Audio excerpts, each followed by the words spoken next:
This episode of the JustJohn Podcast is brought to you by the scientific fact that the first orifice that develops on the human body is a butthole. Yes, it's true. We all start out as a-holes.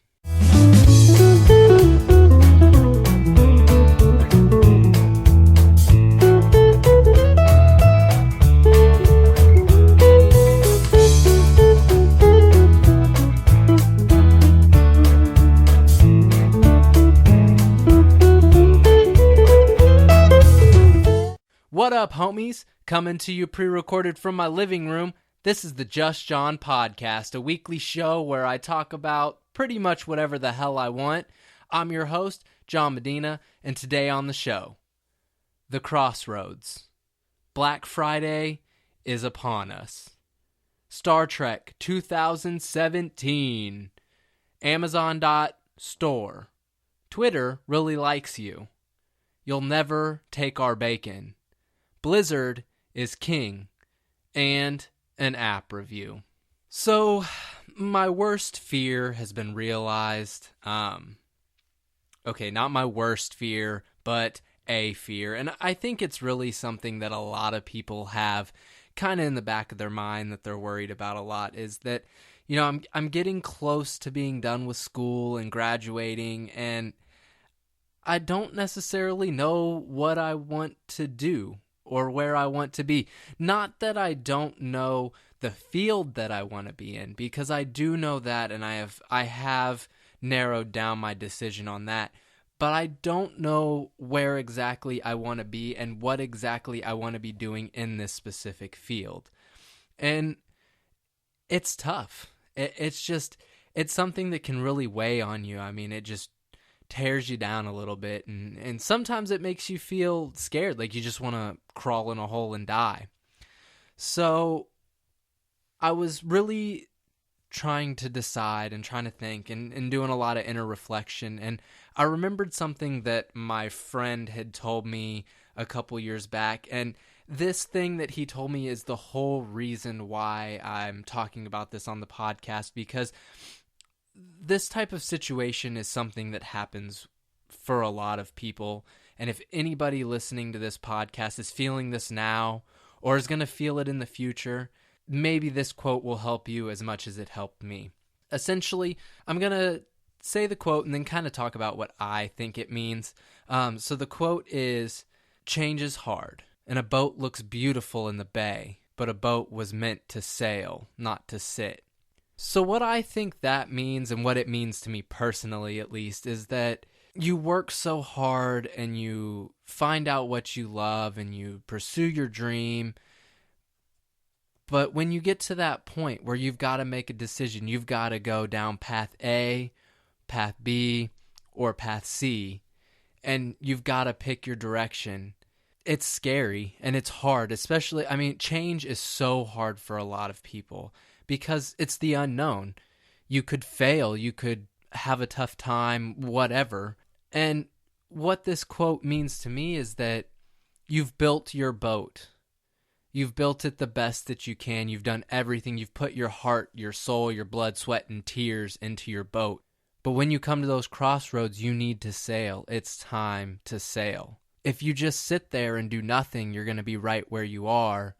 And that's not why you built your boat. You didn't build the boat to sit in the harbor and look pretty. You built the boat to go take a journey, to build a life, and to sail the open ocean, if you will.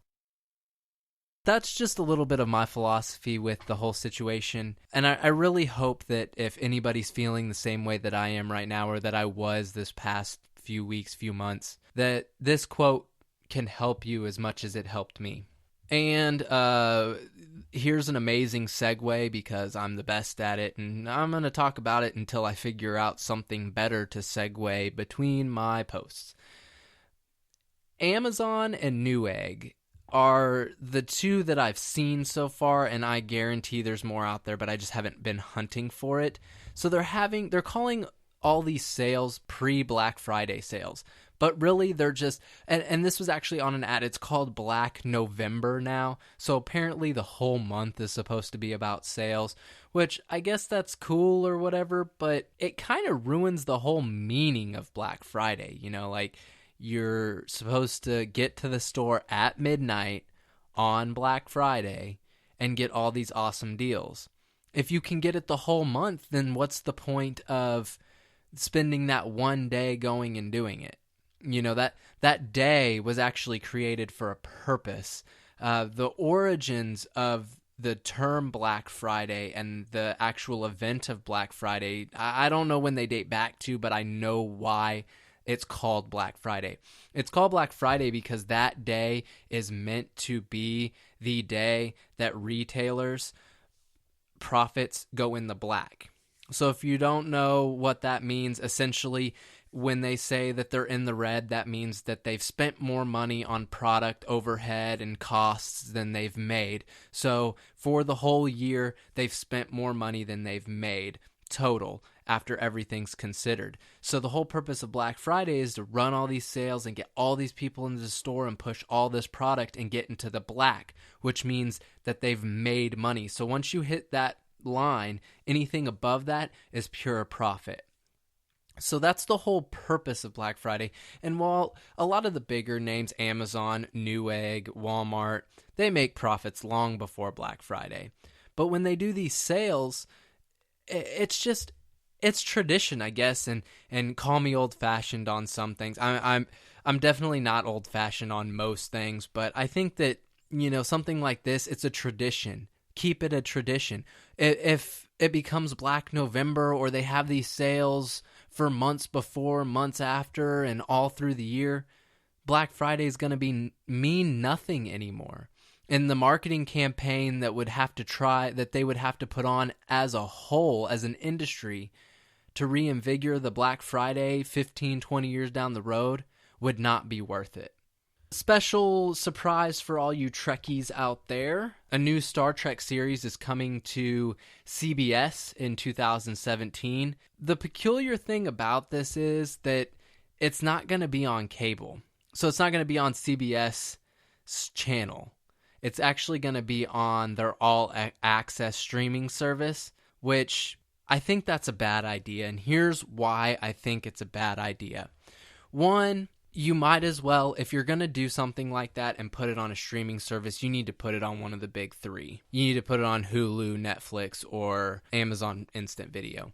And their theory is that they're going to make something that's going to be really good and that people are really going to want to see and that people are going to start subscribing to their service for, which is a great theory. But the problem that we're going to run into is, okay, so let's backtrack about 5 years, right? We've got Netflix, and I think Hulu might have been around, I'm not sure. But we've got Netflix for sure, and all the big companies are kind of hesitant about it. They're like, oh no, video service, no commercials. They just pay a little bit every month. They pay $7.99, $6.99 maybe back then, I don't know. Whatever. And they're going to take all our profits and we're not going to be able to do anything. And then Netflix got to the point where they could say, you know what, we like that show. We want to have that show on our service, so we're going to pay you an ungodly amount of money to have the rights to that show so that it can be on our streaming service. And so the cable companies kind of found a happy medium. They were like, okay, I guess we'll let that work. It's still not going to be live. You're probably going to get it this season when, for example, you get season 1 when season 2 starts. And everybody was fine with that. Then came Hulu. And Hulu kind of rebranded the game a little bit because you could watch a lot of shows the next day after they aired on cable. You still had to pay a subscription for some shows. Some were free, but there was ads in all of it. And then Hulu decided, yeah, that ad thing kind of works. Maybe we will, that no ad thing kind of works. Maybe we will increase the price a little bit for people if they want it, and then they can get it ad free. And that's what they've been doing for now. But my point of all this is that people cut the cord because cable's expensive. I mean, you're looking at $115, $120 a month for cable. Now, granted, that's usually bundled in with your internet, to say the least. Some people still have home phones, I think. So you're looking at $120 for internet and cable, right? And so people are cutting the cable out of it. And they're like, I'll just take my internet and my Netflix, my Hulu, and my Amazon, and combined, if I have a $60 internet bill and I'm paying roughly $10 a month for all three, I'm looking at $90. I'm saving $30 total, right? Well, the problem with this is that all these cable channels that were so hesitant to start it in the beginning saw how big it became. And they want a slice of the pie too, right? They see their live numbers drop.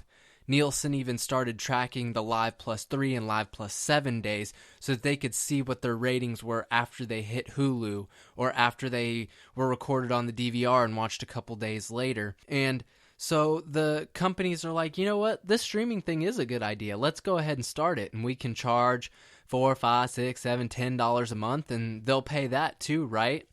And some may.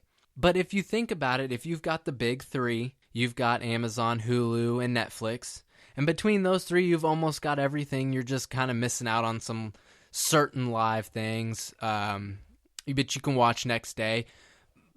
But if you add HBO Go or HBO Now on there, you're only saving $15 a month. That means you could only pick two more, really 1.5 more streaming services at $10 a month, and you'd be right back where you're at cable.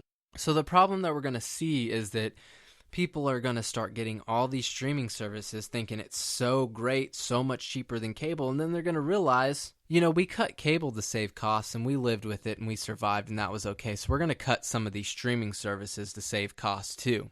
And do you think that CBS All Access, where you're paying $10 a month, almost $10 a month, to watch one network's shows, is going to overpower a service like Hulu and Netflix and Amazon Prime, where you've got almost an unlimited amount of content to watch? I mean, you could not sit down and watch their whole catalog. That's just the facts. But they think that people are going to cut Netflix or Amazon or Hulu before they cut CBS All Access, just because they'd have to wait a year or 6 months to get Star Trek. No, if they want it that bad, they'll go buy it on iTunes or on Amazon or on Google Play and then watch it that way. I just don't find it logical that all these services are all of a sudden jumping on the bandwagon for streaming, trying to charge a bunch of money, when it's just going to put them right back in the same position that they were in.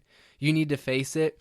You saw something that changed, you didn't change with the times, and now you're going to suffer for it. That's just hands down what it is. The only thing that could make a difference would be if they went to Netflix, Hulu, Amazon, whoever, and said, we want to do a partnership with you. We want to do a CBS All Access ad live streaming for your customers for maybe an additional $1 or $2. Or maybe no additional money, and Netflix can just give them some money like they would buy the rights to a TV show, but they'll just buy the rights to a live show. Or if they don't like that, they can do Hulu and get their ads or whatever. But that would be a better option than what they're going for.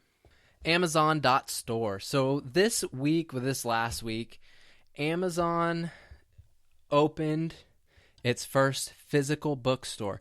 Now, if you remember way back in the day, 20 years ago or whatever, when Amazon started, they were a book website. They sold strictly books, right? So I think it's kind of ironic that the company that is basically branded with the killer of the bookstore, of the traditional bookstore, is now 20 years later opening a brick and mortar bookstore.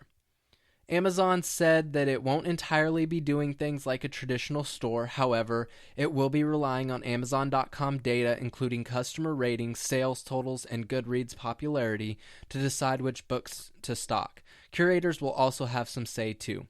Basically, they're going to make a physical version of the online bookstore, except the inventory is going to be a little lower. But if you want to see what the top books in the nation are, the best reviewed books in the nation are, you can go into the store and look.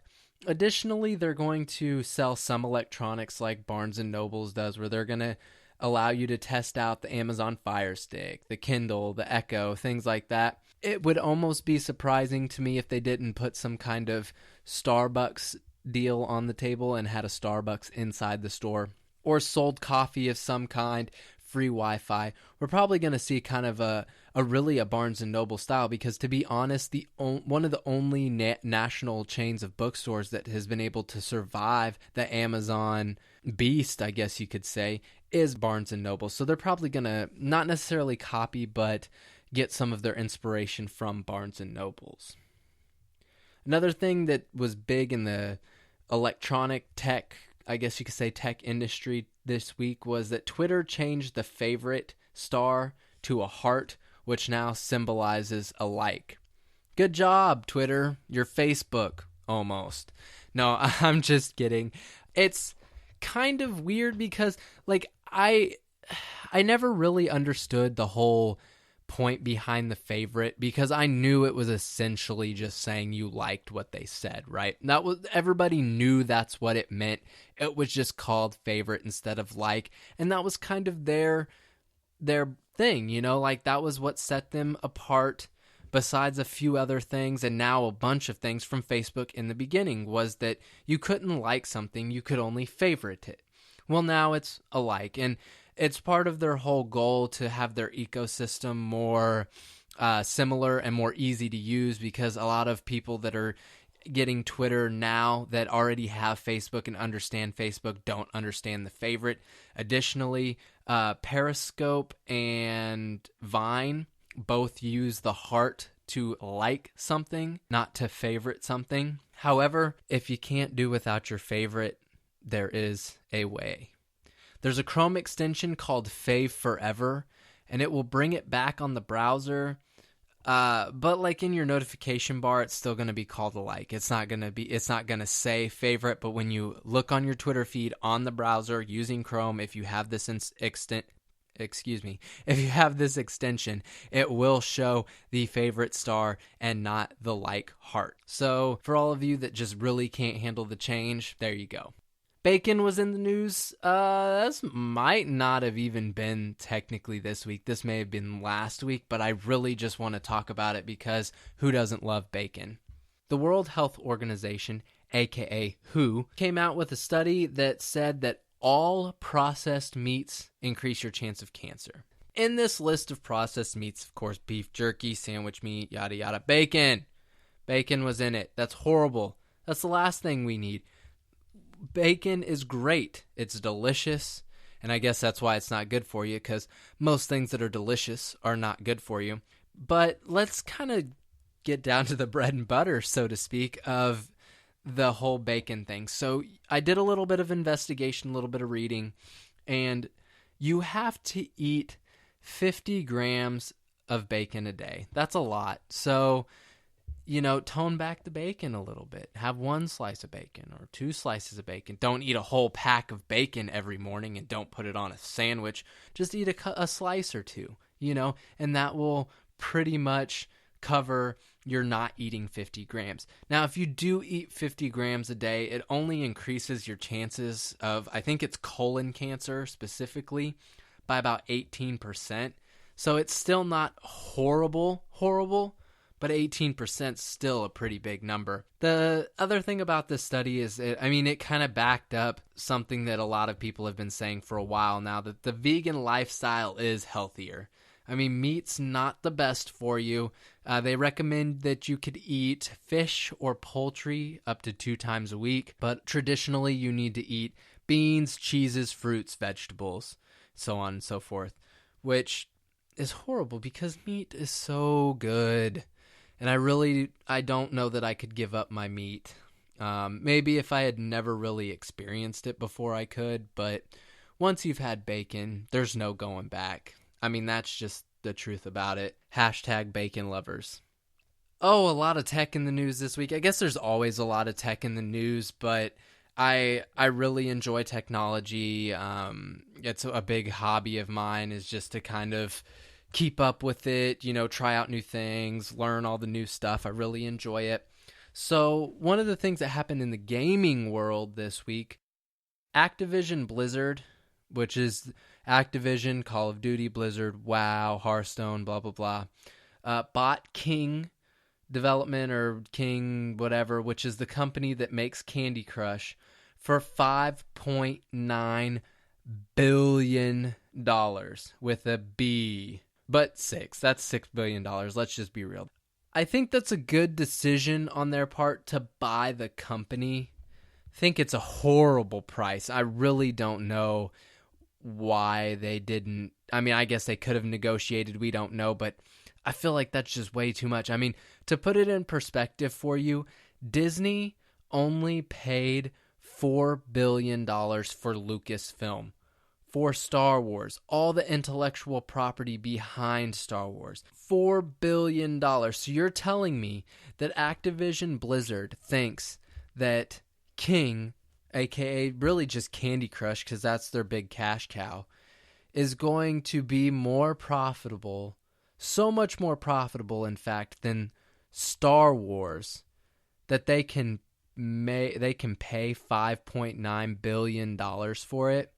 After expenses, the episode 7, my prediction, will profit Disney at least $2 billion. I believe that it will pay for half of itself in the first film. Not to include the fact that they've been selling mad books. They got video games, all kinds of crap comic books, which are all great, by the way. They've got all this stuff, and they are making tons of cash.